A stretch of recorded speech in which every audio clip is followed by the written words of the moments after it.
तीन अनाथ बहनें। एक समय की बात है, एक गांव में रूपाली नाम की एक लड़की रहती थी। वह अपने माता पिता और दो छोटी बहनों के साथ रहती थी। वह बहुत ही गरीब थे।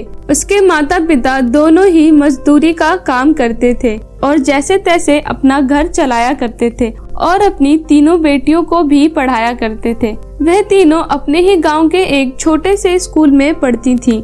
ऐसे ही एक दिन राजेश अपनी पत्नी सीमा के पास जाकर बोलता है, सीमा, मैं सोच रहा था क्यों ना मैं शहर चला जाऊं। यहाँ तो कोई अच्छी नौकरी भी नहीं है। सामलाल कह रहा था कि शहर में बहुत सारी अच्छी अच्छी नौकरियां हैं, वहाँ पे तनख्वाह भी बहुत अच्छी मिलती है। वो कह रहा था कि मेरी नौकरी वो अपनी सेठ के पास लगवा देगा, वहाँ पे तो 20-30 हजार रुपए आराम से मिल जाएंगे। सीमा राजेश की बात को सुनकर बोलती है, अगर आप शहर चले जाओगे तो हम यहाँ अकेले पड़ जाएंगे। आप क्यों नहीं कोई अच्छी नौकरी यहाँ ढूंढ लेते हो? वहाँ जाना जरूरी है क्या? फिर राजेश बोलता है, मेरा भी मन नहीं कर रहा तुम सबको यहाँ अकेला छोड़कर चला जाऊं, पर मैं अपनी बेटियों को इस गरीबी में जीते हुए देखता हूँ तो बहुत बुरा लगता है। मैं उनके लिए कुछ करना चाहता हूँ ताकि उनका भविष्य अच्छा हो जाए। फिर सीमा बोलती है, ठीक है, आपको जो सही लगे।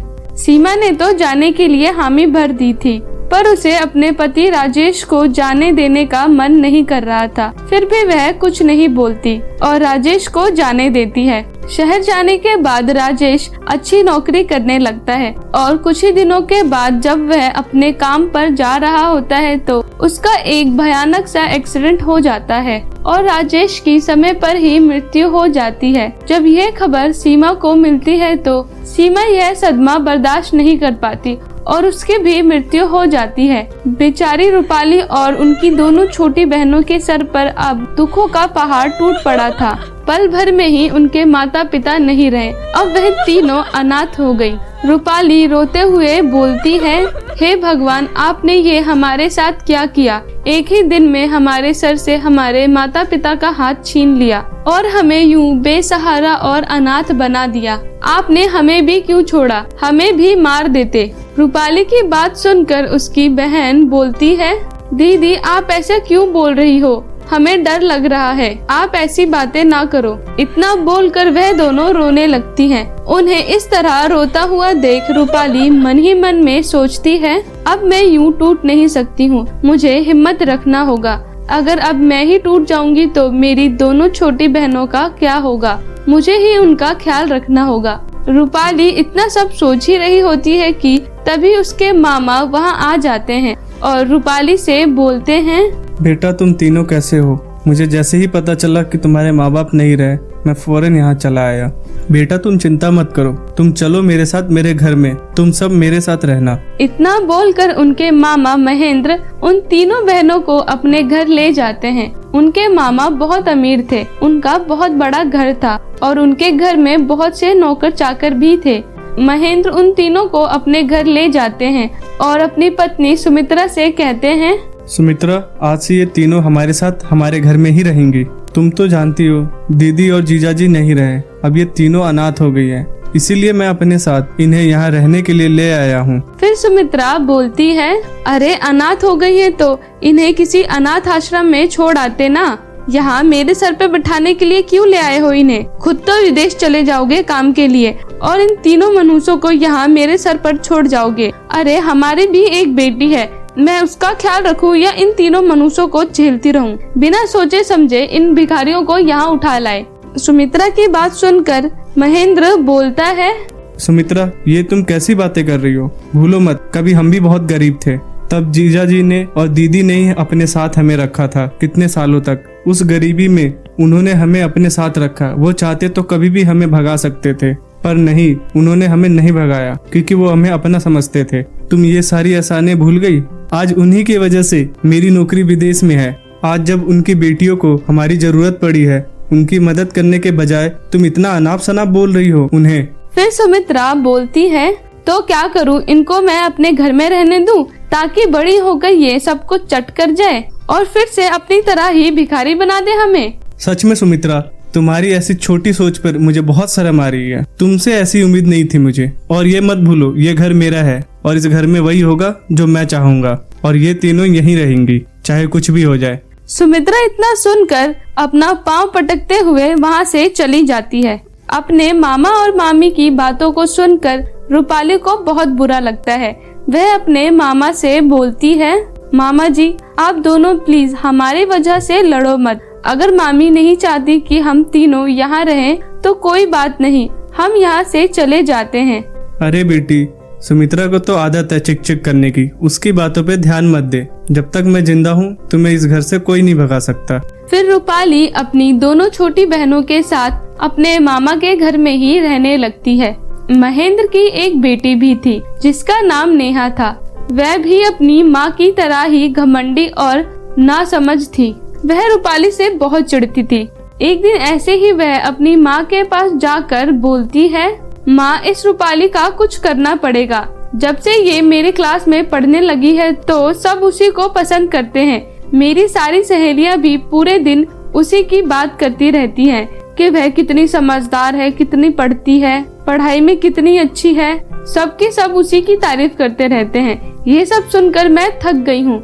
उसकी वजह से तो टीचरें भी मुझे सुनाती रहती हैं, कहती है कि तुम दोनों एक ही घर में रहती हो, फिर भी रूपाली कितनी समझदार है और हमेशा फर्स्ट आती है और तुम्हें पास होने की भी लाने हैं। तुम्हें उससे कुछ सीखना चाहिए। माँ अब इतनी बुरी नौबत आ गई है कि मैं इस भिखारी से कुछ सीखूं, और आज तो हद ही हो गई।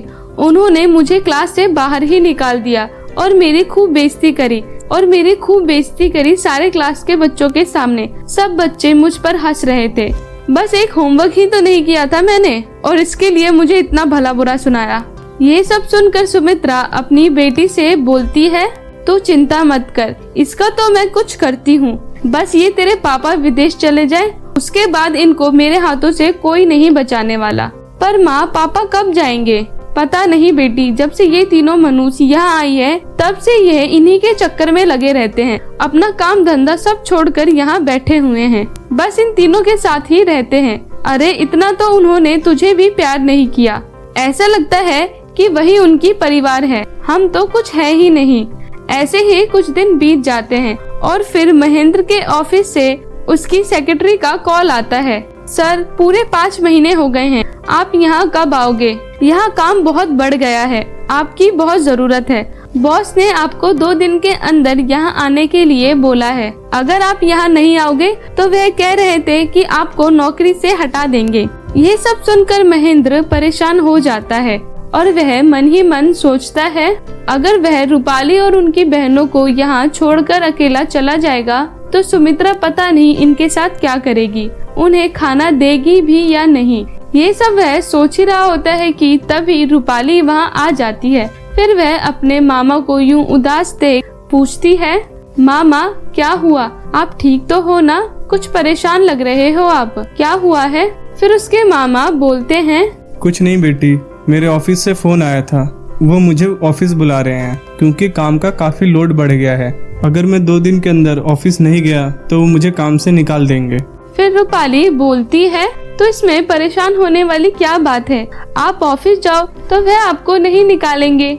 बेटी मुझे काम की नहीं तुम्हारी चिंता हो रही है। अगर मैं यहाँ से विदेश चला गया तो पता नहीं सुमित्रा तुम्हारे साथ कैसा व्यवहार करेगी, तुम्हें टाइम पे खाना देगी भी या नहीं। मामा जी आप परेशान मत होइए, हम तीनों यहाँ ठीक से रहेंगे। आप बेफिक्र होकर काम पे जाइए, हमारी चिंता मत कीजिए, हम अपना ख्याल रख लेंगे।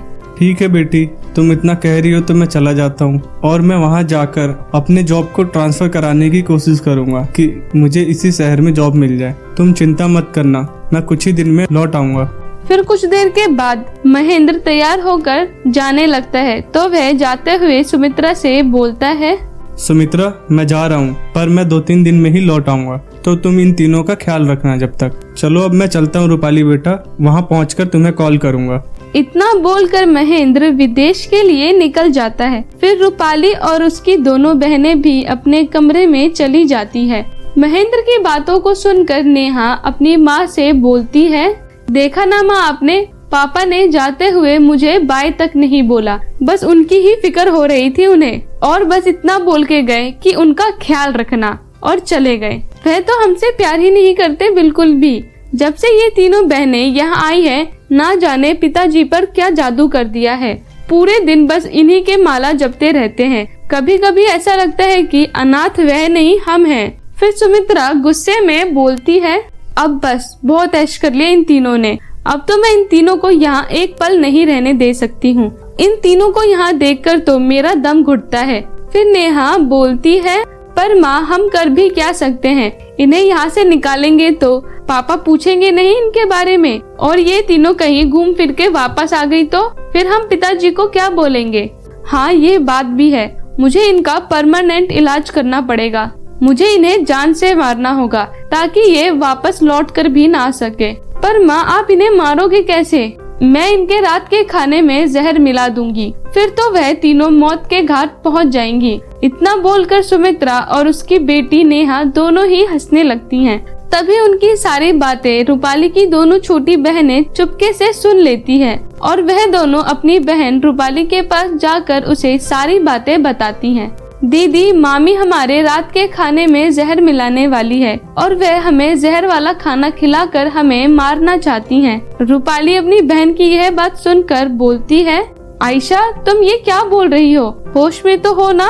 हाँ दीदी मैं सच बोल रही हूँ, आपको यकीन नहीं होता तो आप दीशु से पूछ लो। दीशु क्या ये सच है? हाँ दीदी आयशा सही बोल रही है, जब हम दोनों खेलने जा रही थी तो हमने उनकी बातें सुनी। अगर आपको हम पर भरोसा नहीं है तो आप किचन में जाकर देख लो, वह जहर वाला ही खाना बना रही है। हमने खुद उनको बातें करते हुए सुना है। फिर रूपाली किचन में चुपके से जाकर देखती है तो उसकी मामी खाना बना रही थी और नेहा जहर की बोतल को हाथ में लिए खड़ी थी। ये सब देखकर वह डर जाती है और वह बोलती है, आयशा और दीशु सही बोल रही थी, मुझे उन दोनों को यहाँ से लेकर भागना होगा, नहीं तो यह दोनों माँ बेटी हमें मार देंगी। फिर रूपाली अपनी दोनों छोटी बहनों को लेकर पीछे वाले रास्ते से निकल जाती है। फिर रूपाली 2-3 दिनों तक इधर उधर भटकती है। फिर वह एक दिन एक छोटे से रेस्टोरेंट के सामने जाकर देखती है तो वहाँ एक बुजुर्ग महिला काम कर रही होती है। तो वह उन बुजुर्ग महिला के पास जाकर बोलती है, माई क्या यहाँ कोई काम है करने के लिए? मुझे नौकरी की बहुत जरूरत है। फिर वह बुजुर्ग महिला रूपाली से पूछती है, क्या तुम्हें खाना बनाना आता है? क्योंकि बेटा यह एक रेस्टोरेंट है, अगर तुम खाना बनाना नहीं जानती तो मैं तुम्हें यहाँ काम पर नहीं रख पाऊंगी। फिर रूपाली बोलती है, हाँ माई मुझे बहुत अच्छा खाना बनाना आता है। अच्छा ठीक है, फिर तुम कल से काम पर आ सकती हो। माई क्या मैं आज से ही काम कर सकती हूँ? मेरी 2 छोटी बहनें 2 दिन से भूखी हैं। अगर मैं आज से ही काम करूँगी तो कुछ पैसे कमा पाऊंगी और उनके खाने के लिए कुछ ले जाऊंगी। फिर वह बुजुर्ग महिला पूछती है, बेटा तुम कहाँ रहती हो? माई हमारा अभी कोई ठिकाना नहीं है, हम पास वाले मंदिर में ही रहते हैं। पहले तो तुम अपनी दोनों बहनों को यहाँ लेकर आओ, मैं तुम तीनों को खाना खिलाती हूँ। फिर रूपाली अपनी दोनों छोटी बहनों को उस रेस्टोरेंट में ले आती है। फिर वह बुजुर्ग महिला उन तीनों बहनों को पेट भर खाना खिलाती है और रूपाली को कुछ पैसे देते हुए बोलती है, बेटी ये लो कुछ पैसे ले लो और तुम जाकर एक छोटा सा घर किराए पे ले लो और कल से ही काम पर आना। फिर रूपाली उस बुजुर्ग महिला से बोलती है, माई आपका धन्यवाद कि आपने हमारी इतनी मदद करी, तो मैं जाकर कोई घर किराए पर लेती हूँ और कल से काम पर आ जाऊंगी। फिर रूपाली उस पैसों की मदद से एक छोटा घर किराए पर ले लेती है और उसी रेस्टोरेंट में काम करती है और वह खुद पढ़ाई भी करती है और अपनी दोनों छोटी बहनों को भी पढ़ाती है और इसी तरह वह तीनों बहनें एक साथ खुशी खुशी रहती हैं।